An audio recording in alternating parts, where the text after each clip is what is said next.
Agora parece que vai funcionar. Boa tarde, Vitinho. Boa tarde, todo mundo. Até que enfim, chefe. Ó, Boa tarde. Nada é simples numa live. Só fazendo a gente pagar mico, mas vamos lá. famoso paga-mico, pô. Fizemos um teste pela manhã e agora, na hora do vamos ver, o negócio. Isso é tentar mudar a tecnologia e me dei mal. Pois é. Então, pessoal, hoje nós temos uma live especial aqui em função do dia da celebração do Dia Internacional do Ambiente. E aqui nós temos o professor Marcelo Trindade, do Nascimento, que é chefe do Laboratório de Ciências Ambientais da Universidade Estadual do Norte Fluminense, Darcy Ribeiro, né? Marcelo, logo te avisando aqui, o Vitinho de Cabo Frio te manda um abraço, seu amigo de longa data, meu amigo também Grande Vitinho. da época de faculdade. Estou vendo aí que tem bastante Vilela online. Família, obrigado a assistir, né? Tá dando audiência. Enfim, hoje a ideia é a gente conversar sobre a questão do ambiental, né, mais focada, obviamente, na missão do Laboratório de Ciências Ambientais, enquanto parte atuante na Universidade Estadual do Norte Fluminense, né? O Laboratório de Ciências Ambientais foi um dos primeiros laboratórios não só a ser criado dentro da UENF, mas também um dos laboratórios que foi rapidamente consolidado. Um laboratório que, quando foi fundado, tinha muitos jovens.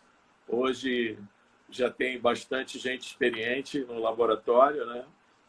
E, enfim, a ideia é conversar com o Marcelo, que está à frente do laboratório e tem desenvolvido uma série de trabalhos desde a Amazônia, do seu doutorado, e continua ainda na Amazônia, e tem atuado intensamente aqui na região, né?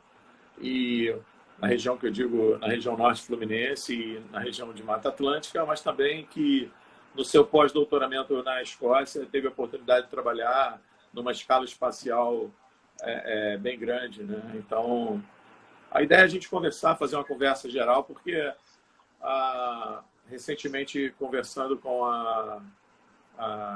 alguns colegas, né, esse momento que a gente está passando da pandemia, esse virou o canal principal de comunicação entre familiares e obviamente, entre os colegas e amigos de trabalho.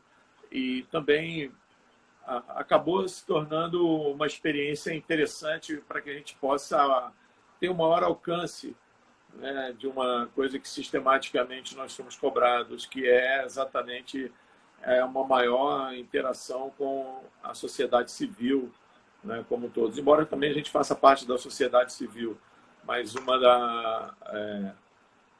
das grandes demandas é exatamente a gente tentar passar as informações e conhecimentos que são gerados dentro da universidade de uma forma que as pessoas percebam a importância da ciência no seu dia a dia, a importância da universidade pública, do ensino público de uma maneira geral, para a sociedade e os cidadãos brasileiros.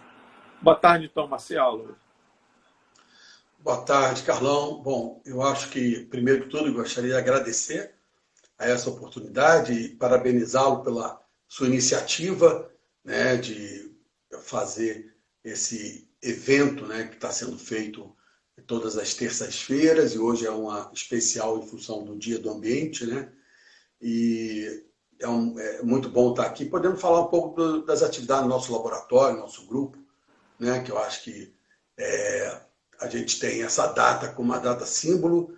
Eu estava assistindo hoje a live de um ex-aluno nosso que apresentou há pouco, né, sobre a Amazônia, lá com o Ministério Público do Acre, o Aragão, e ele logo falou dessa data como uma data bem importante, porque se não fosse essa data, ou seja, o ambiente, não existiria, né, a vida, não existiria a gente, não existiria nem as outras datas. Então, acho que essa é uma data de extrema importância e, infelizmente, na atual conjuntura, eu acho que a gente não tem muito o que comemorar, mas temos muito que resistir, né?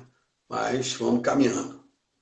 Eu queria que, logo de entrada, né, uma vez que você é um dos signatários de um manifesto que foi realizado pelo laboratório, né, você como chefe do laboratório, a nossa coordenadora, a professora Marina Satika Suzuki, e o Leandro fizeram um belíssimo manifesto, né, a Marina como coordenadora e o Leandro como membro conselheiro da Reserva Biológica União. A importância das unidades de conservação no Brasil, eu acredito que foi uma das maiores conquistas que nós tivemos ao longo de todo esse processo, desde 1988, quando se promulgou a Constituição, e lá um dos artigos da Constituição é exatamente a obrigatoriedade do poder público, do Estado, de se prever.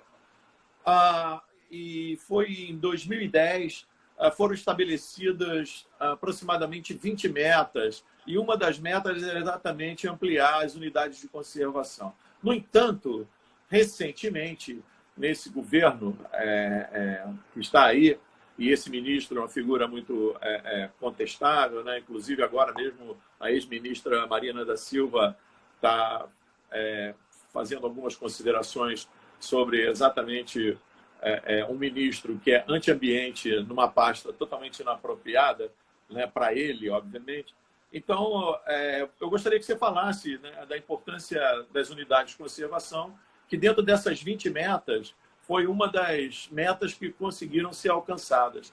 Inclusive, hoje nós temos aproximadamente 17% de áreas cobertas por unidade de conservação, 300 unidades de conservação, e com um corpo técnico próximo a 3.000 servidores, o que é muito pouco, né? Então, essa reestruturação que ele chamou, na realidade, tanto a comunidade científica quanto os próprios técnicos que trabalham nessas unidades de conservação demonstraram um certo, vamos dizer, desaprovação por parte dessa medida que foi realizada sem qualquer consulta, inclusive, aos próprios gestores dentro do Ministério. Então, bom, sem dúvida nenhuma, o que chamou muita atenção de todos foi e está sendo a maneira da qual o governo tem conduzido algumas ações, algumas gestões, ou seja, sem uma discussão prévia, um comunicado com todos os atores, né? Então, pegou todos de surpresa essa exoneração, e uma exoneração dos administradores de unidade de conservação sem uma reposição ainda, ou sem uma ideia de como vai ser, etc. Então, na realidade, quando nós fizemos o nosso manifesto, a gente deixou claro que a gente não é contra ou a favor do modelo, porque a gente nem conhece bem esse modelo.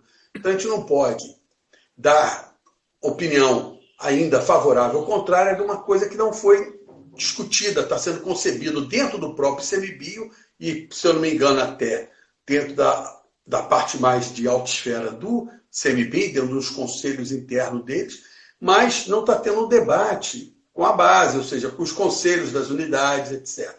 E como você falou, o Brasil tem uma rede de unidade de conservação muito importante, muito extensa, grande, porém, se a gente distribuir isso ao longo no nosso país, a gente vai ver que ainda existem lacunas importantes de serem preenchidas com unidade de conservação. Tem biomas que merecem mais atenção, como a Caatinga, né, a própria Mata Atlântica, e também esses modelos, então, ou modelo de gestão, a gente eu acho que merece uma discussão maior para a gente entender e poder até ver a ideia. Por quê? O início da ideia, que foi por volta de 2015, começou com modelos de gestão em mosaico de unidades.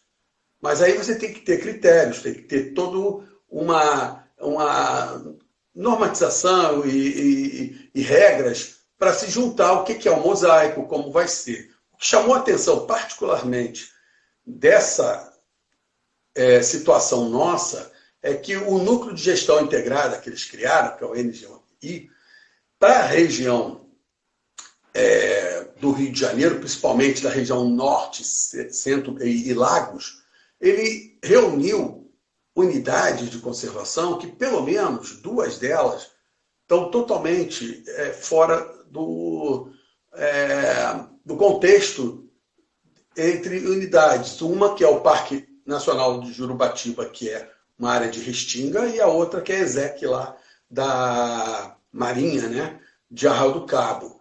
Agora, as outras 3 unidades, que seria a APA do Rio São João, Poço das Antas e a Rebio, Poço das Antas e Rebio União, elas têm características muito parecidas, estão dentro de uma bacia hidrográfica, né? Ou pelo menos a APA do Rio São João engloba elas 3, estão no contexto de floresta, etc., com o mico-leão como um símbolo sendo preservado. Teria até, mas não, eles juntaram. E fora isso, o que assustou a gente foi que eles exoneraram todos os chefes e chefes que vêm desempenhando atividades importantes e interagindo entre eles e que funciona.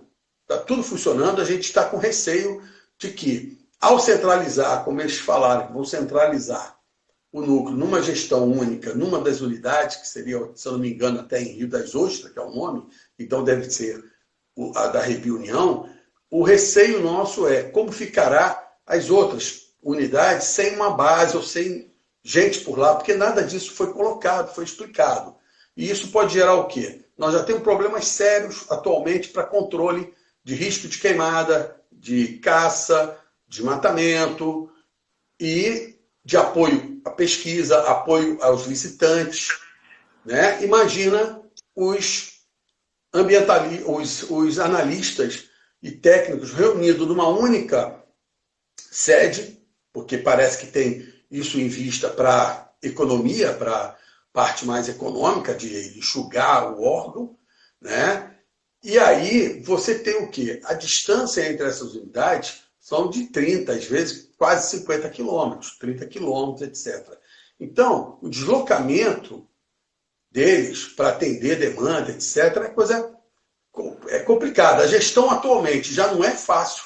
Imagina no modelo que parece que eles estão propondo. Por isso que eu acho que a gente ainda tem que esperar, aguardar. Eu acho que o movimento, tanto nosso, da nossa manifestação, contra outros órgãos, a própria Associação Mico-Leão Dourado, o NUPEM de Macaé, da UFRJ, o grupo de Departamento também de Ecologia da UFRJ, várias entidades se manifestando. O Ministério Público Federal de Macaé deu um apoio, né, e já encaminhou para eles uma notificação pedindo esclarecimento, pedindo para não mudar nada, por enquanto, até melhorar. Então, estão tendo ações que parece que, pelo menos, a coisa está sendo mais discutida, agora ainda não chegou para a gente. Né? Então, eu espero que isso vai ser melhor discutido, vai ser melhor comentado e que a gente vai conseguir reverter essa parte, pelo menos, mais preocupante que tem dessa ação do ICMBio.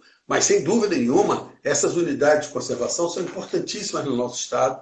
Né? Elas estão justamente alocadas em áreas de Mata Atlântica que são remanescentes de extrema importância quanto à biodiversidade.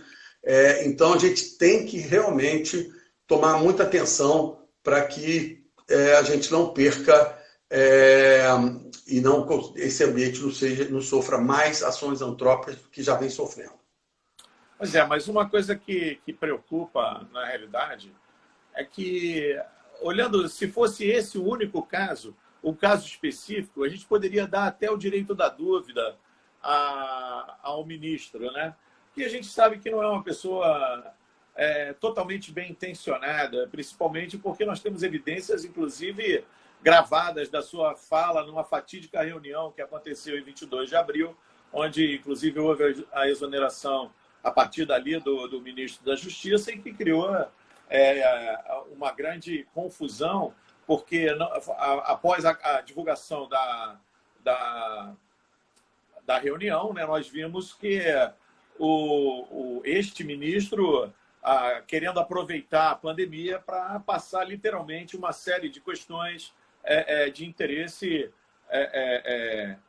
vamos dizer assim, de outros que não necessariamente ligados à conservação, que deixou até mesmo o pessoal da área de agropecuária envergonhados, né, da forma como ele estava tratando o assunto. E, recentemente, também, uma das medidas que ele, de forma também totalmente, vamos dizer, pessoal, né, sobre uma questão na Mata Atlântica, agora mesmo o Ministério Público pressionou ele teve que revogar, né? Que ele abria uma série de possibilidades de se entrar, né, em áreas remanescentes de Mata Atlântica e provocar mais dano ainda.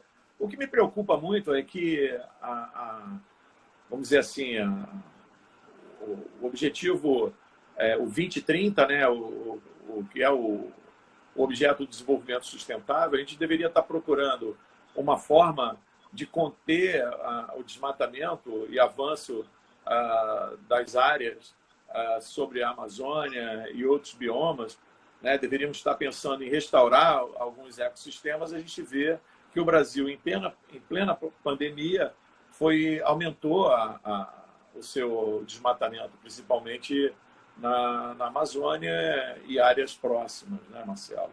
Então, essa é uma questão muito, muito delicada, porque a gente não pode... porque uma coisa é você olhar o cara como, vamos dizer assim, uma pessoa que cometeu um delito primário, ou cometeu um erro primário. Agora, ele, vamos dizer assim, ele é redundante, né, no ataque às questões ambientais. O Brasil, em um período de 1 ano e alguns meses, liberou mais agrotóxico do que em toda o início de uso de pesticida, né? E também, fora isso, né, tem a questão de quando você desmonta uma determinada administração, não coloca ninguém em substituição e ainda fragmenta todo o processo decisório, isso aí tem outra coisa, né? Tem alguma intenção, diria, pouco republicana por trás disso. Não, sim, a gente vê como você falou, o próprio vídeo, né, daquela reunião lá de Brasília do Ministério, deixou mais ou menos claro que o atual governo pretende fazer uma reformulação de toda a regulamentação e normas, etc., para facilitar o que para eles seria o uso das áreas de conservação, das áreas indígenas, para finalidades que nem sempre a gente considera que seriam finalidades que estariam atendendo à principal razão da existência das próprias unidades de conservação, né? E haja visto que o desmatamento das terras indígenas aumentou bastante, o desmatamento e os incêndios, né? Então, saiu agora, recentemente, do INPE, aquele documento técnico que mostra claramente que só esse ano a gente já tem 89% do desmatamento que no ano passado ocorreu como um ano inteiro, a gente já fez em 6 meses, 8 meses, 6 meses parece que era do relatório, né? E também que o foco de incêndios já se agravaram, né? E tem número já muito superior ao que antes ocorria. Isso tudo é o quê? É que por mais que a legislação ainda não tenha sido alterada, a regulamentação não tenha sido mudada, é óbvio que a postura do governo ela está mais ou menos clara no dia a dia da mídia, em que o governo faz vista grossa, etc., infelizmente. Isso estimula ações ilegais. É isso que a gente vê cada vez mais, a gente está preocupado, porque a gente sabe que os outros governos, vários governos anteriores, independente de partido, etc., eles não sinalizaram em momento nenhum que estariam a fim de compactuar com nada desse sentido. E, infelizmente, a gente tem visto que no atual gestão do ministro, né, do Ricardo Salles, a gente tem sentido que não é bem assim. Ele mesmo sempre dá umas declarações que, se não são estimulantes para a ilegalidade, pelo menos não gera nenhuma fala que vá fortemente contra a essas ações. Então, isso que deixa preocupado. Porém, a gente sabe que outras ações estão ocorrendo, porque, graças a Deus, os órgãos públicos têm certa independência em algum sentido, porque se você é técnico, você tem que cumprir as suas funções, e algumas ações e atitudes estão sendo tomadas para minimizar certos problemas. Então, você tem aí operações ocorrendo, tentando minimizar o desmatamento, principalmente da Amazônia, etc. Mas, sem dúvida, seria muito melhor a gente hoje estar comemorando o Dia do Ambiente com ações e declarações do governo que estivesse vindo a estimular isso. Hoje, pelo menos até hoje, eu não vi nenhuma notícia na mídia do Ministério do Meio Ambiente, ou do ICMBio, ou de qualquer órgão federal que lida com o ambiente, dando uma boa notícia, né, de que algo vai ser alterado, ou que eles criaram alguma coisa de uma grande ideia para o nosso ambiente, de uma maneira geral, etc. O que a gente vê cada vez mais preocupações, porque se continuar o nível de desmatamento e queimadas na Amazônia, hoje, mais uma vez, comentando que eu acho super importante o trabalho do INPE, o trabalho que eles estão desenvolvendo, o alerta que esse documento deu, principalmente para as comunidades da Amazônia, de que a pandemia lá está se agravando. Infelizmente, o quadro lá não é de curva se estabilizando ou caindo, pelo contrário, nós estamos em ascendência. E justamente o que me assustou foi ver, com os dados que o Grupo do Aragão do INPE está apresentando, é que isso vai coincidir com o aumento das queimadas, que vão começar agora, o pico das queimadas na Amazônia, se não tiver uma ação rígida e enérgica do governo. E a gente sabe muito bem que queimada na Amazônia gera o quê? Gera as fumaças, gera um ambiente muito particulado, que gera problemas respiratórios, que vai, muito provavelmente, para as comunidades locais, gerar problemas de saúde no momento em que os hospitais já estão sobrecarregados. E justamente com o problema respiratório, que é uma das coisas que também a Covid afeta. Então, quando eu vi esse resultado, eu falei, caramba, o negócio está um risco, está assim, absurdo, quer dizer. Isso me assustou muito e eu espero que realmente as coisas não aconteçam da maneira que podem vir a acontecer, porque o cenário não é um cenário interessante para quem está na Amazônia, cara. E claro que isso não é nem um pouco interessante para o país como um todo, para nós como nação e para a própria Amazônia, porque é aquilo que eu falo com todo mundo, independente agora desse comentário com doença, que é óbvio que é super importante, envolve a nossa população, mas a floresta em si, quando ela é desmatada e queimada, o retorno da floresta demora muito tempo, são gerações e gerações. Então, a perda, ou seja, para destruir, você faz isso em um dia, faz isso em semanas. Agora, para reconstruir, a natureza se recuperar, a gente já tem experiências aí da Mata Atlântica, experiências em vários locais, como é difícil. E aí a gente está brincando com fogo mesmo, né? Literalmente. Eu concordo com você e, na realidade, quando a gente fala Amazônia, a gente está falando de uma grande extensão que pega também Pantanal, pega outras regiões ali, né? Que estão no bioma, né? Todo ali, no bioma amazônico, naquela região. Mas, enfim, a gente sabe, inclusive, o Guilherme estava falando aí, e durante a apresentação do Aragão, ele falou, né, que agora vai entrar esse período de seca, essas queimadas vão se avolumar, vai ter muito problema. E, inclusive, Guilherme, realmente, Porto Velho foi o lugar que o Aragão mostrou onde a maior área de desmatamento está lá, né? Foi em Rondônia, campeã. Realmente muito intenso. Agora, uma coisa que você colocou agora, e estando à frente do laboratório, eu vou fazer uma pequena provocação, né? Porque, como chefe, né? Você é meu chefe. Então, para construir uma coisa, você falou, estou usando suas palavras, demora, né? A gente tem que aplicar muita força, despejar muita energia, né? E para destruir é relativamente rápido, né? E a gente está passando por um dissabor muito grande, vou chamar dessa forma, que já não é desse ano, mas já de alguns anos a gente vê um desinvestimento na área de ciência e tecnologia, aprofundado, inclusive, pelo processo de mediocrização, né, por esse governo que nega a ciência. Né? Outro dia eu estava até conversando com uma pessoa, hoje a gente não tem que discutir se o modelo, como se discutia no passado, que é a exatidão, a precisão do modelo do IPCC.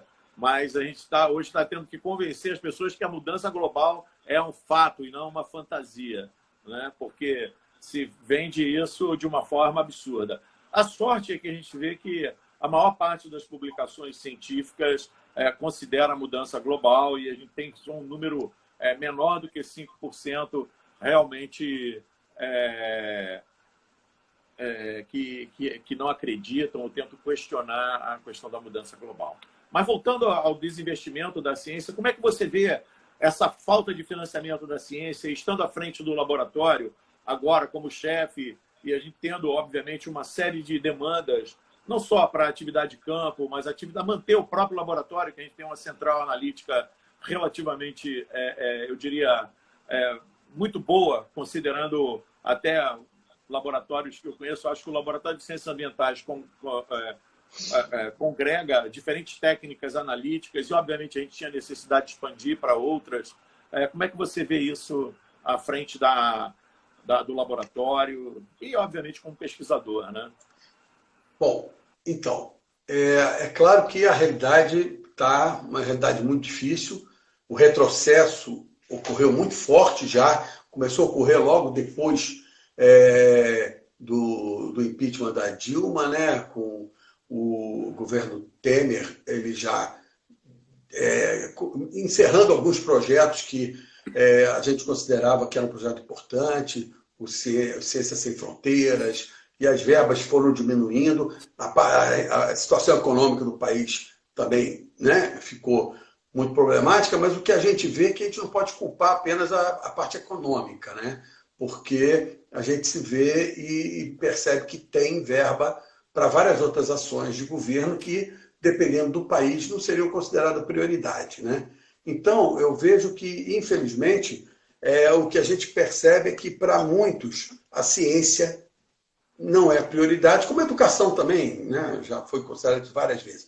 Mas uma coisa que é até chato a gente comentar assim, uma coisa positiva dessa pandemia, não é bem isso. Mas o que a pandemia está mostrando é que se a gente não tivesse ciência, cara, e se a gente não tivesse as instituições de pesquisa que o país tem, se a gente não tivesse a estrutura de saúde que a gente tem, o negócio aqui estaria muito, mas muito pior. Então, graças a Deus, a Fiocruz existe, graças a Deus, os institutos de pesquisa que nós temos e as universidades com os laboratórios e o pessoal ralando, e aquilo que você falou.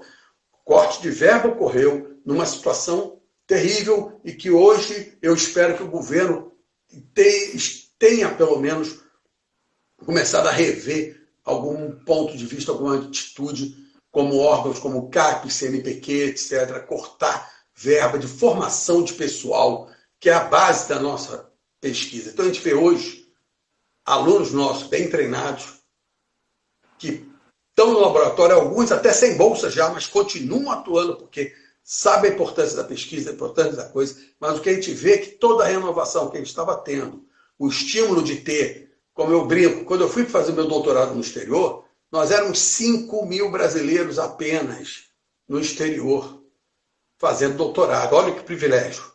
Com Ciências Sem Fronteiras, nós chegamos a ter quase 100.000 no exterior. Se teve problema no Ciências Sem Fronteira, se teve alguma coisa, isso para mim não é motivo de acabar o programa. O motivo seria vamos consertar os problemas. Mas a gente precisa do investimento e formação de pessoal, tanto interno quanto externo. E hoje você vê a redução que a gente tem no número de bolsas tanto para fazer pesquisa ou doutorado ou pós-doc no exterior, quanto dentro do próprio país. E centros de pesquisa que estão muito já estabelecidos, que geram e formam um pessoal muito importante, tomaram realmente uma porrada, no bom sentido, com os cortes que ocorreram. Então, você teve reduções drásticas de bolsa. Porrada no bom sentido é ótimo. Porrada que foi bem dada, né? Quando você é cruel, você dá uma porrada bem dada, sabe aonde bater. Então, infelizmente, é isso que eu tô vendo, né? Porque o que me assusta, né, é que essas atitudes, como ciência, educação, etc., eles são projetos de nação, cara. Então, você não tem que ter ideologia na parada. E hoje o que a gente vê é que parece que tem revanchismo. É tipo assim, não, vamos acabar com eles porque é tudo comunista. Como se eu fosse comunista, como todo mundo fosse comunista, como se tal. E não vem aqui ao caso se é ou não. O que importa é que eu venho fazendo pesquisa. E se eu faço com competência ou não. E se eu estou formando gente competente ou não. E não chegar e tirar a bolsa, cortar do geral, porque as universidades são centros de resistência. Quer dizer, isso vai afetar drasticamente o futuro do país. E a gente está vendo com isso. Os cortes de verba vão estar afetando o quê? Os programas de pesquisa, porque o corte de verba na formação pessoal já está existindo e afeta. De projetos, cada vez mais está sendo mais difícil. E agora, com a crise econômica, a possibilidade que a gente tinha de buscar algum recurso na iniciativa privada ou algumas empresas, como a própria Petrobras, nosso laboratório tomou um baque forte com o projeto Petrobras, que foi encerrado. Né? Eles alegaram problema de recurso e fica encerrando. O projeto caminhando bem, tudo indo bem. Você é um que tem projetos com Petrobras, você sente como está. Eu tenho participação também num projeto de colega em São Mateus, com restauração de áreas de restinga, com a Petrobras, que sofreu agora também corte. Então, está complicando geral, porque não só a formação humana, formação de pessoal, não só como recurso de pesquisa de fomento de órgãos que habitualmente fariam, ou fazem, como FINEP, CAP, CNPq, agora até a iniciativa privada vai começar a ser mais complicado. Então, o cenário para os próximos anos não é nem um pouco animador. E eu sou um cara que me considero assim, um cara otimista pra caramba. Mas, infelizmente, eu não posso dizer que eu estou otimista. Então, o nosso laboratório tem um custo, realmente, né? Porque nós temos uma central, como você falou, uma central analítica de primeiro mundo. Eu falo isso com boca cheia, porque eu me lembro que, na época que nós nem estávamos ainda com a nossa central totalmente estabelecida, quando o meu orientador de doutorado teve na UENF, na hora que a UENF estava sendo criada, e ele viu nossos laboratórios nascendo, ele falou, cara, lá em Stanley eu não tinha um laboratório desse nem pelo cacete quando eu comecei. Entendeu? Claro que isso soou para mim também uma responsabilidade maior, né? Porque você já começa com um laboratório melhor estruturado, então, né, você tem que dar conta. Mas eu acho que o nosso laboratório tem mandado muito bem na região, não só na região, ao nível nacional, ao nível internacional, as nossas parcerias estão aí para mostrar. Então, eu vejo que o grupo, que foi muito tempo e é liderado ainda, claro, você é o líder ainda do grupo, e principalmente da parte de biogeoquímica, a gente tem feito, eu acho, um grande trabalho, e se a gente pensar, nós somos 15 atualmente, docentes, né? E atuamos em diferentes áreas. E todo mundo sobrevivendo com essa carência de recursos. Mas vai chegar um ponto em que não dá, porque a gente já tem momentos, vários colegas, e eu mesmo, todos nós, estamos em algumas situações, estamos colocando dinheiro no bolso. Né? Como a gente viu nessa pandemia, pesquisadores da UFRJ, pesquisadores tal, que estavam também tendo que tirar dinheiro do bolso para comprar reagente, comprar coisa, porque não estava chegando recurso. Isso eu vejo que num país que quer ficar um país de primeiro mundo, não pode existir isso, cara. É isso que eu vejo. Tá. Então, Marcelo, aproveitando aqui, até o Ruiz fez um comentário, essa coisa ela tem, vamos dizer assim, permeado o imaginário de algumas pessoas, não só do laboratório, mas também de outros laboratórios, talvez até para se ver livre do Laboratório de Ciências Ambientais, criar um centro de ciências ambientais ou uma coisa, um congêneres desse. Eu não sei como você vê isso, porque, na realidade, eu me lembro, né, quando o laboratório foi criado, nós tínhamos uma expectativa de ter setores, né? Depois esses setores foram extintos e, na sequência, a gente acabou não podendo crescer em várias áreas e só recentemente a gente conseguiu fazer um concurso, nem para uma área nova, mas exatamente para uma reposição de vagas, e a gente ainda tem uma outra vaga para ser reposta, né? Então, quer dizer, o que eu penso eu sei que o momento pode não ser o momento mais oportuno, mas discutir não é proibido e nunca é demais. Eu acho que, na realidade, a gente tem que se preocupar de forma estratégica, estabelecer alguma estratégia de crescimento.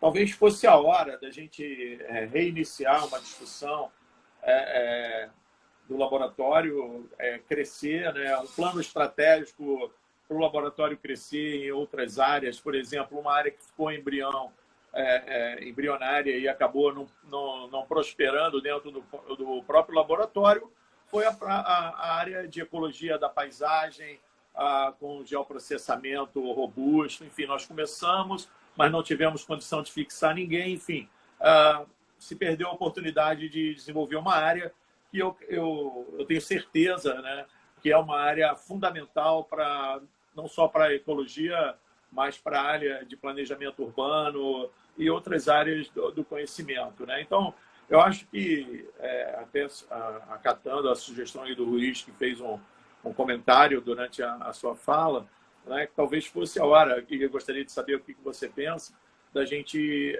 reiniciar essa discussão no âmbito do LCA e repensar quais possíveis laboratórios a gente precisaria ter para ter um embrião mínimo de um futuro centro nessa área. Bom, Carlão, eu pessoalmente sou totalmente favorável. É óbvio que, como você já destacou, o momento não é tipo assim, estimulante, né? Porque de cara a gente vai ter certas resistências dizendo que não tem recurso, não vai ter e tal. Mas o que eu percebo é que a gente já teve uma discussão inicial sobre esse tema alguns anos atrás, né? E esse tema chegou a prosperar um pouco e ficou adormecido. Recentemente, como eu tenho até que colocar aqui em reunião logo de mudança de diretoria, não que a diretora anterior não apoiasse essa ideia, mas como nós tivemos recentemente uma mudança na diretoria, eu já tive o contato, o novo diretor já sinalizou que acha que essa ideia também é interessante. Então, internamente, dentro do centro, pelo menos, ao nível de diretor, é claro que a gente tem que iniciar, rediscutir toda essa ideia dentro do colegiado, do centro, do conselho, com todos os colegas, etc. Mas eu vejo que ela está soando cada vez mais favorável, como também da criação, talvez, de um curso novo de graduação, em que a gente já pensou no passado e que envolvesse saúde e ecologia. E cada vez mais está sendo atual, cara. Porque a pandemia veio aí para mostrar isso, que a gente não pode estar separado. E eu acho que a gente tem que tentar inovar nesse sentido. E você participou, se eu não me engano, você era o diretor no momento. Se não foi você, teve outra, era o Arnoldo, eu posso estar me enganando agora quanto ao time dessa discussão que a gente começou a ter desse curso. Tá? Mas certamente eu vejo que não só o nosso centro novo, um centro novo, mas não novo por ser, vamos criar o nosso pedaço. Não. O que eu vejo é que é o momento da gente criar como ENF, como a USP sempre fez super competente, né? Nesse sentido, a Unicamp também tem demonstrado bem competência em estabelecer núcleos, estabelecer novos centros, em que, com a demanda nova de ciência e de pesquisa, é impossível, a gente sabe, a gente trabalhar hoje com grupos pequenos e isolados. Então, se a gente consegue formar um centro que congregue cabeças diferentes, pensando de temas e áreas distintas, mas com um foco concentrado na área ambiental e de saúde, saúde no sentido que a gente vê, de não, para não gerar dúvida e especulação, não estou falando de uma faculdade de medicina ou um curso de medicina, coisa assim, não. Estou falando saúde do ambiente, tá? Que entra aí, claro, doenças tropicais, entra vários pontos. Mas eu acho que essa é uma ideia que é interessante. Eu juntaria nesse debate até a possível formação de um curso de graduação nesse sentido, e que o centro já entraria como tendo esse curso como proposta, que eu acho que também para o governo a gente sabe que sempre é importante a gente sinalizar para o lado da graduação, para o lado da formação de pessoas. Então eu estou de acordo aí com a ideia do Ruiz e sua, colocando apenas esses comentários que eu adicionei aí. Porque na realidade o Ruiz aqui já pela segunda vez coloca o conceito One Health, que é uma coisa que acaba percolando essa área de uma forma bem interessante, né? Eu diria que esse curso que a gente tinha previsto era exatamente gestão na área de ambiente e saúde, né? Que dava exatamente essa conotação que hoje ela me parece fundamental e extremamente contemporânea. A gente sempre acaba esbarrando na ortodoxia de algumas pessoas, né? E, obviamente, na possibilidade de termos alguns tipos de investimento em recursos humanos e também laboratório, né? Porque para se ter um laboratório, a gente tem que ter um número mágico de 5, né? Por laboratório, e tem uma questão administrativa, né? Nesse aspecto, e teria que ter, no mínimo, 5 laboratórios. Então, hoje a gente teria que ter aproximadamente 25 vagas para 25 docentes. Hoje nós temos 15, né? Precisaríamos de mais 10. Se pensar que se a gente tiver unanimidade no nosso grupo, a gente já entraria com 15. E eu vislumbro que dentro da UENF a gente conseguiria atrair 10 bons colegas para ingressar. Entendeu? Eu acho que o problema maior, a meu ver, vai ser isso que você falou, de muitas vezes nós, como universidade, fazendo uma crítica, que eu acho que o Ruiz sempre faz esse comentário, né? Que a gente muitas vezes nós somos conservadores, né? E muitas vezes não queremos ousar e sair para uma coisa nova, ou cada um fica pensando no seu núcleo, no seu ponto, porque aí eu estou bem aqui, então vou continuar fazendo aqui, tudo bem. Mas eu acho que a universidade, como universidade, a gente só vai deslanchar cada vez mais se a gente começar a ter novas ideias, novas propostas e atrair novos grupos de especialistas em áreas de ponta, de forma distinta, etc. Eu acho que esse aspecto da gente trazer algumas pessoas de dentro da UENF para esse projeto poderia ser uma alternativa imediata, sem ter a necessidade de abrir novas vagas, né? Pode ser. Por isso a necessidade da gente iniciar essa discussão, né? Então, porque você sabe melhor do que eu que muitas vezes não, em qualquer desse tipo de projeto, principalmente em universidade, quando a gente já tem dificuldades, não só interna, externa, etc., de financiamento, de própria resistência de algumas ideias, se você pelo menos já vence alguma barreira inicial e planeja já toda uma expansão de criação de novos laboratórios, criando demanda, e a gente sabe, se cria um curso de graduação que está vinculado com a demanda de certos laboratórios que vão ter que vir no futuro, e a gente começa a ganhar sinal verde de dentro da instituição e do governo, aí a coisa pode caminhar mais fácil. Se a gente ficar esperando ter o mínimo necessário dentro no contexto do que seria o mais ideal, etc. e tal, muitas vezes a gente não vai sair e o processo vai ficar estagnado e parado. Então, acho que a gente tem, de qualquer forma, tem que começar uma discussão, tem que começar o bate-papo. Eu acho que isso é interessante, sim. Demanda energia, demanda tempo, mas é interessante. Eu acho que a questão da gente iniciar a discussão, ela me parece bem positiva, né? E eu acho que uma das coisas que ontem, na live que eu participei, eu tentei dar um pouco de abrangência numa questão que eu tenho achado a cada dia mais importante e que nós não temos nos nossos cursos, né? Sempre se fala na formação do cidadão, sempre se fala numa maior participação, mas a gente não discute, por exemplo, aspectos legais. E hoje eu fiquei bem feliz quando eu vi o Aragão naquela conferência ali, falando com o pessoal lá do Acre, ele citando leis e mostrando o quanto estavam sendo, vamos dizer, não cumprindo, né, as leis em relação à questão do desmatamento na região amazônica. Então, eu eu tenho certeza que uma das coisas que a gente tem que promover mais internamente, principalmente as pessoas que ministram as disciplinas de ecologia e talvez as outras também, porque é aquela velha história, né? O cara fica falando assim, não, porque a gente precisa de disciplina de educação ambiental. Eu sou particularmente contrário. Na realidade, eu acho que a educação ambiental ela tem que estar em todas as disciplinas.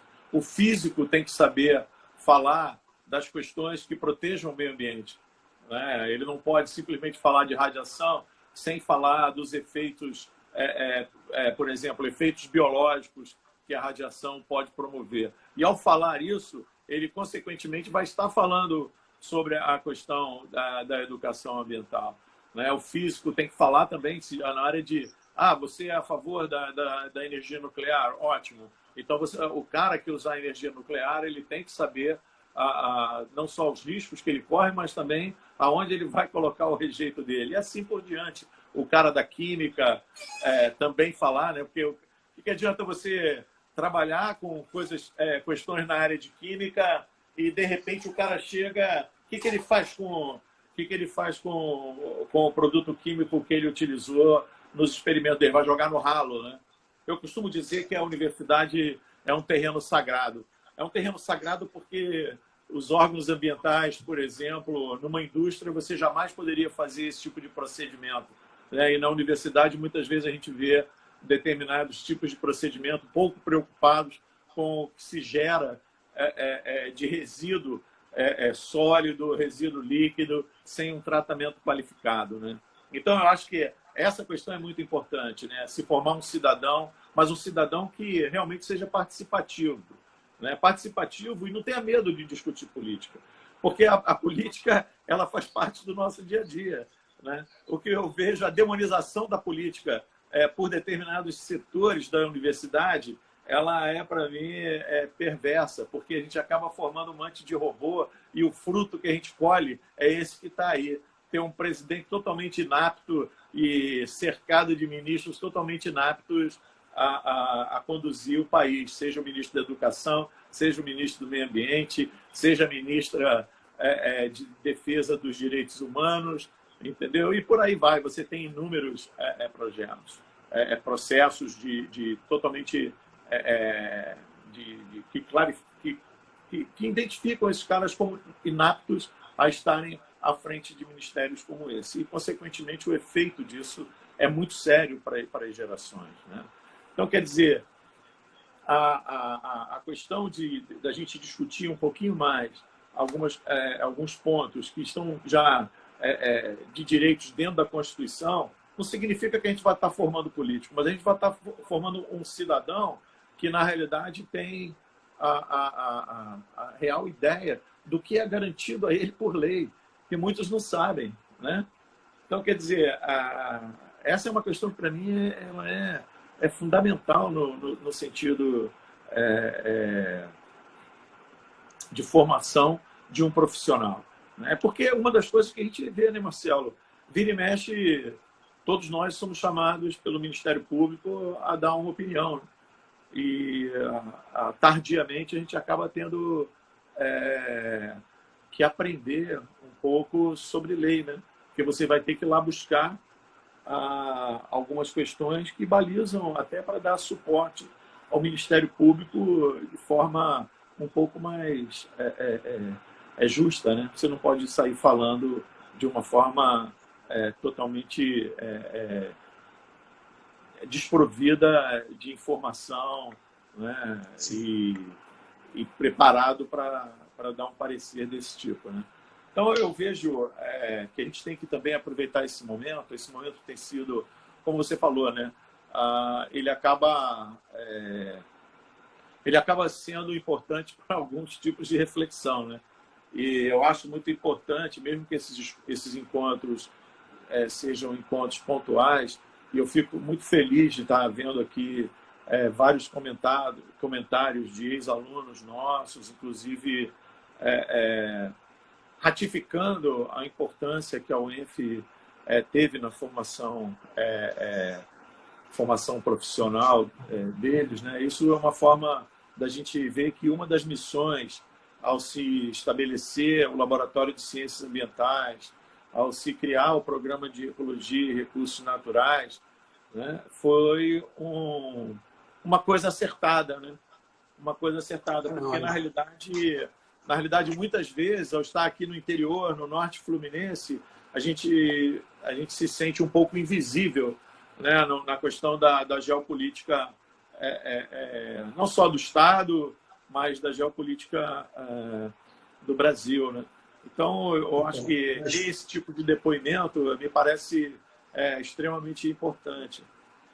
Então, o que eu percebo é que eu me lembro muito bem aquele encontro que a gente teve, né, dos 25 anos, que foi super interessante, que a gente já tem uma ideia, mas a gente teve uma ideia melhor ainda, fazendo um levantamento de como estão nossos egressos e tal, e as surpresas que nós tivemos de vários, né, egressos aí desempenhando funções importantes e estando em áreas importantes. Aqui na região, a gente vê os órgãos ambientais hoje e as secretarias, né, municipais, tanto do ambiente quanto agricultura, etc., com vários ex-alunos nossos. Então, nós estamos vendo como que realmente isso tem colaborado. A gente tem visto e recebido, né, de colegas dessas instituições comentários tipo, poxa, realmente é interessante a formação do pessoal, o que vocês vêm desempenhando e tal. Então, vários concursos, eu me lembro do concurso do INEA, quando teve a coisa de, acho que já faz uns 5, 10 anos que teve esse concurso do INEA. O primeiro lugar foi o ex-aluno nosso, o Fabrício, né, que hoje é professor da Universidade Federal de Juiz de Fora. Mas isso aí, pra gente, cara, é a melhor coisa, né? A gente receber quando a gente é professor, né? A gente vê que nossos alunos estão mandando muito bem, né? E cumprindo a tarefa que a gente pede, né? Ficou emocionado, hein? Esse Marcelo já fala. Mas cara. Eu sou que nem Carlão, cara. Chora à toa. Mas essa é legal, né? A gente também tem muita gente no INEA, muita gente também lá no Espírito Santo. Estou vendo aqui a Ana e o Grande também. Então, enfim, pessoas que... IEMA, né, lá no estado do Espírito Santo. Enfim, nós temos pessoas que... Isso é realmente uma satisfação. É uma satisfação você ver hoje o Aragão falando, né? Uma série de pessoas que realmente você mostra que o serviço foi bem feito, né? E que a gente acaba se realizando pelos outros, né? Assim, pelo sucesso deles. Essa é uma grande satisfação e a sensação de dever cumprido, né? Enfim. Agora, Marcelo, ainda na perspectiva, obviamente, da pós-graduação, a gente tem visto a cada dia mais essa questão da CAPES, né? E eu fico muito preocupado com o rumo da ciência brasileira, né? Inclusive vai ser objeto terça-feira que eu vou conversar com um colega do Instituto de Biofísica, o João Paulo Torres, né? Sobre ciência e educação na universidade. Me preocupa muito porque, por exemplo, o Brasil, embora estando aí entre os 5 maiores áreas territoriais, 10ª economia do mundo, é um país muito cheio de desigualdade, né? Mas no que tange ainda à produção científica, nós ainda temos uma produção científica, eu diria, muito incipiente para o potencial que ela poderia ter, né? Porque, ao ser a 10ª economia, a gente não deveria estar produzindo apenas 5% do conhecimento científico, ou menos de 5% do conhecimento científico. Mas eu diria, às vezes, até que a gente tira leite de pedra. Mas o que me preocupa não é isso. O que me preocupa agora é mais uma questão conceitual, filosófica, assim, de que muito da ciência que se faz no Brasil é uma ciência de repetição, né? E o que me preocupa é que as pessoas não estão se tocando de avançar na fronteira do conhecimento, né? E aí caímos na armadilha, que foi na armadilha de uma política de governo que separou a ciência em ciência básica e ciência aplicada, né? Então, quer dizer, eu acho que ciência é ciência, acho não, ciência é ciência. O que hoje é aplicável porque a ciência básica em algum dia gerou o conhecimento necessário para aquilo, né? Então, quer dizer, ao se rotular a ciência básica e a ciência aplicada, você primeiro pode provocar exatamente uma restrição de conhecimento na ciência básica, o que é muito crítico, e aí isso pode estar refletindo exatamente no que a gente tem hoje no Brasil, que é a primarização da nossa produção interna, né? O nosso produto interno bruto, ele é basicamente agrícola, agropecuário, enquanto que a nossa industrialização é pífia, né? E isso eu atribuo exatamente porque a ciência básica foi comprometida e eles vendem essa questão da ciência aplicada sendo o norteador, como se fosse, na realidade, quase um prestador de serviço para uma política de governo. Não, sim. Não, sem dúvida, concordo. Eu também, é óbvio que eu tenho a mesma visão de que a gente tem que fazer ciência e da boa ciência saem as ideias. E esse fato da gente, na nossa ciência ainda, estar reproduzindo, né, e não inovando tanto em termos de conhecimento, eu acho também que tem melhorado bastante, principalmente com a formação, e para mim, cada vez mais, por isso que eu acho que é importante esse envolvimento dos pesquisadores com a parte de fora também, ou seja, viajar, conhecer o mundo. A Ciência Sem Fronteiras, para mim, eu sempre fui um cara super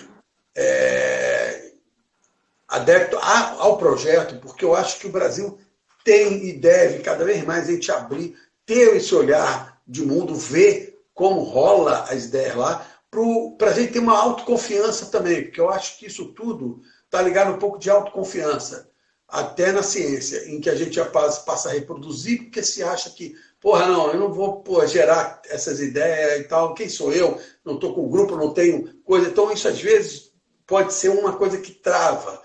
Então, é óbvio que eu vejo que a gente está vendo cada vez mais, e pelas publicações, como você falou, a gente tem aumentado o número e cada vez... E é difícil, lógico, com esse contexto econômico que a gente está, com essa crise de verba para as universidades, é muito provável que a nossa produção vá baixar um pouco nesse período, porque é difícil fazer e continuar caminhando bem sem o recurso.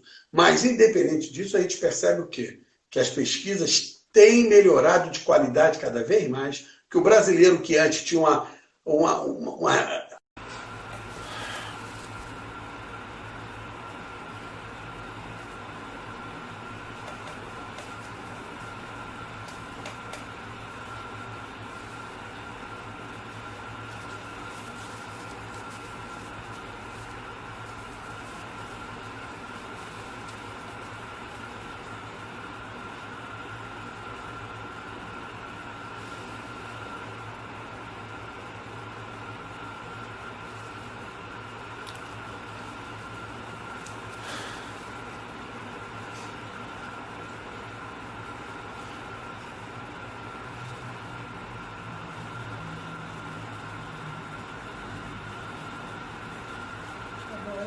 Não. Ah, tá.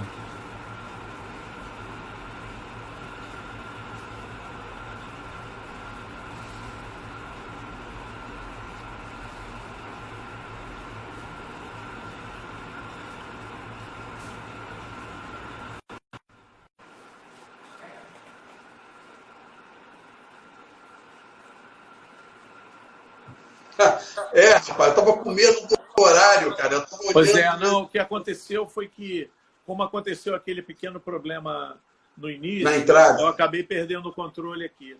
Mas então é só para finalizar, né? Porque a gente pode encaminhar esses É. 10 minutinhos aí para finalizar, porque a gente tem 1 hora, né? Eu acabei perdendo o controle aqui. Não, eu estava olhando, mas como eu não sabia quanto teve de corte, quando começou a eu ver, deu 1 hora, eu falei, ah não, mas tiveram alguns minutos. Eu falei, o Carlão deve estar controlando. Aí eu fiquei meio assim. Mas foi ótimo, de qualquer maneira. Mas eu acho que eu tinha passado a ideia sobre aquela questão que eu concordo plenamente com você em termos da ciência. Eu vejo que a gente tem que tentar usar mais, inovar. É claro que a gente tem feito coisas no Brasil que eu vejo aí que já mostra como a gente está da ponta, a parte até da pandemia agora tem mostrado isso.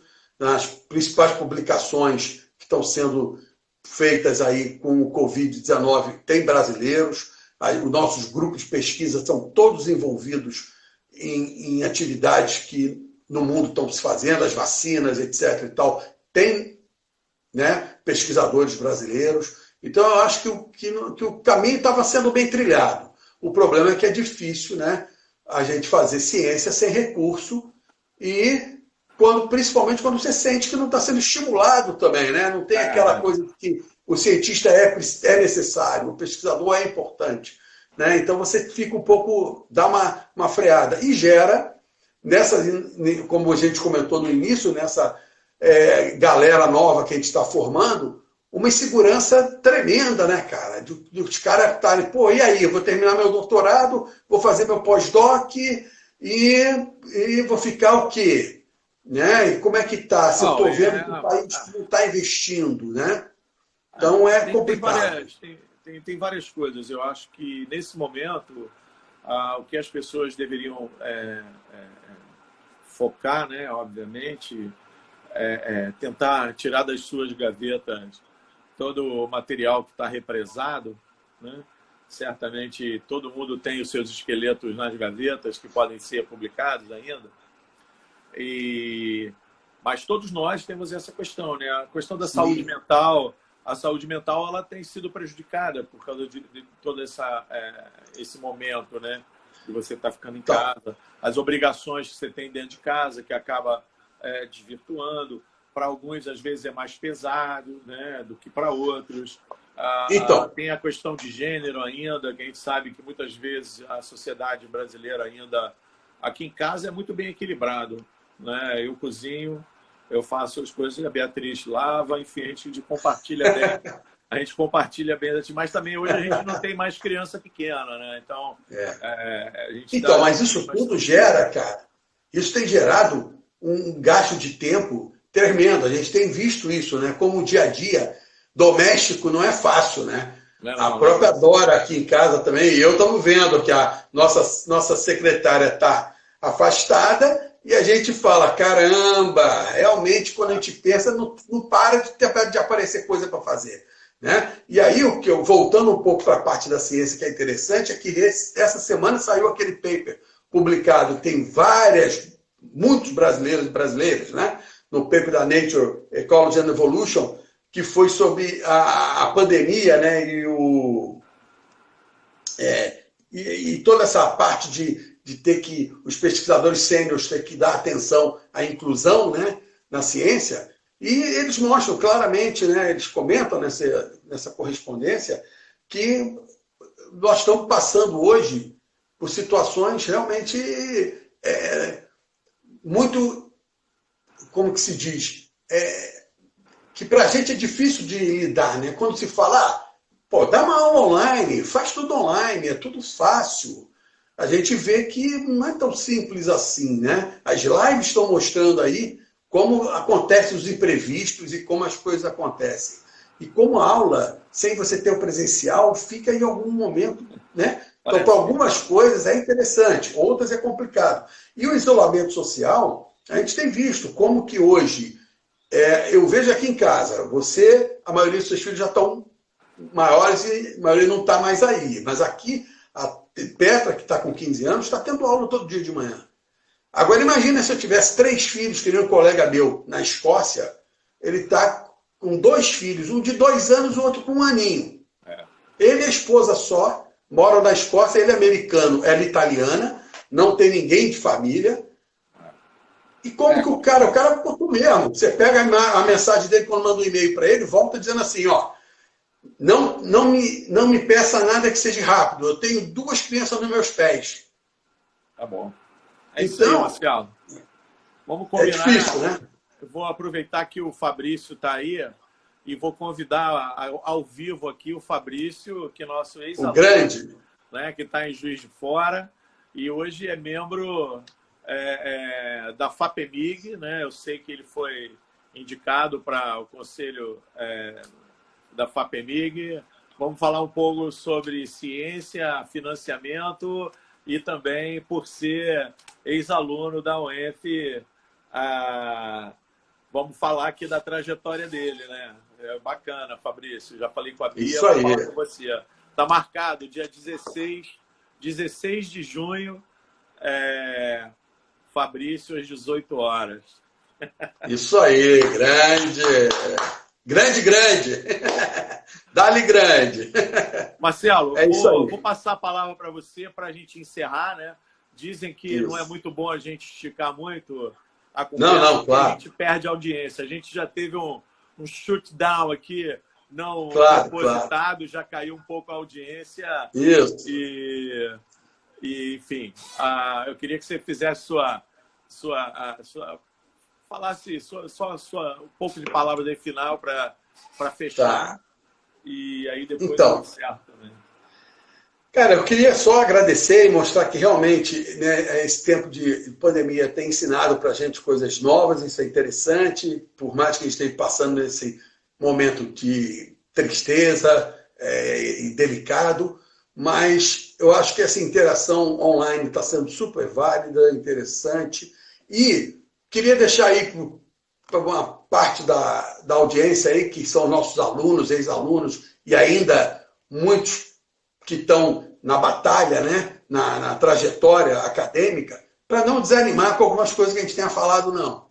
Porque eu espero que o cenário mude, que a gente vai ter uma resistência boa e que mais cedo ou mais tarde vão reconhecer a ciência, a pesquisa e a educação como prioridades reais e que a gente vai retomar um quadro de crescimento positivo em todo sentido. Então é mais ou menos isso que eu queria passar. E obrigado aí pelo convite. Também acho que esse momento é um momento delicado para todo mundo. A gente tem que manter o otimismo. Um dos motivos da gente fazer esse tipo de debate, de conversa, né, informal mesmo. Até eu faço alguns comentários aqui das pessoas que estão no chat. O Vitinho, que é amigo de vocês, acredito eu, de infância, meu colega amigo também de universidade, tenho várias vezes, Vitinho também vai ser convidado aqui, nós vamos falar sobre um pouco, aí nós vamos conversar sobre política. Aí vamos falar sobre política, porque eu sei que o Vitinho é um cara bem engajado, vamos falar também sobre os pescadores, sobre questões ligadas à pesca. E, bom, enfim, eu acho que nós viemos para a UENF jovens, já estamos aqui há 27 anos, né? É a idade de muitas pessoas que talvez estejam nos ouvindo. Eu tenho certeza que foi uma decisão acertada. Hoje eu me sinto muito gratificado pelo que eu vejo dentro do Laboratório de Ciências Ambientais. Existiram erros, mas temos mais acertos do que erros. Fico muito feliz de ver essa garotada toda que estudou na UENF, passando por nós na graduação, na pós-graduação, muitos deles bem sitiados nas suas instituições, alguns muito destacados, né? Isso é a melhor dos mundos para quem é professor. Costumo dizer que anualmente assim, a gente se renova, né, com a entrada dos novos alunos. Acho que é parte dos que nos mantém vivos, né, assim, com uma certa energia jovem, né? E dizer que não tem que desanimar, não. Tem que acreditar nos seus sonhos, acreditar nos seus objetivos e lutar. E não pode ter medo de encarar propostas para sair daqui, para ir para o interior do Brasil. Nós viemos para cá enquanto muitos deixaram de não vir para cá, né? E conquistamos um espaço que certamente é um espaço muito importante na nossa vida profissional, né? E ajudamos a construir uma universidade do zero, coisa que pouquíssimas pessoas têm essa oportunidade. Eu posso dizer que participei da criação de uma instituição, assim como vários dos meus amigos e colegas que estão no Laboratório de Ciências Ambientais. Então, é essa mensagem. Não deixem, se surgir uma oportunidade para ir para o Amapá, para ir para o Roraima, para ir para Rondônia. O Marcelo e a Dora são bons exemplos. Eles rodaram esse Brasil todo, aqui, fazendo tese lá em Roraima, foram para o Mato Grosso, não é isso? Depois mestrado em Brasília. Foram em Brasília, enfim. É um casal que cruzou o Brasil, foi até o Reino Unido e retornou para Campos dos Goytacazes, onde é a origem da Dora. Diga-se de passagem, a Dora voltou para a sua origem. A Miss Kib.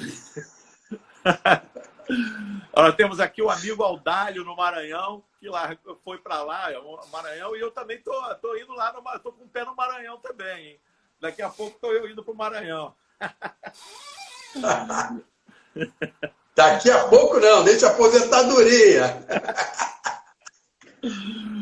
Então, gente, olha, muito obrigado pela presença de todos. A ideia dessa conversa é exatamente para você bem tranquila, informal, e a gente passar um tempo aqui com os amigos e com aqueles que estão nos assistindo.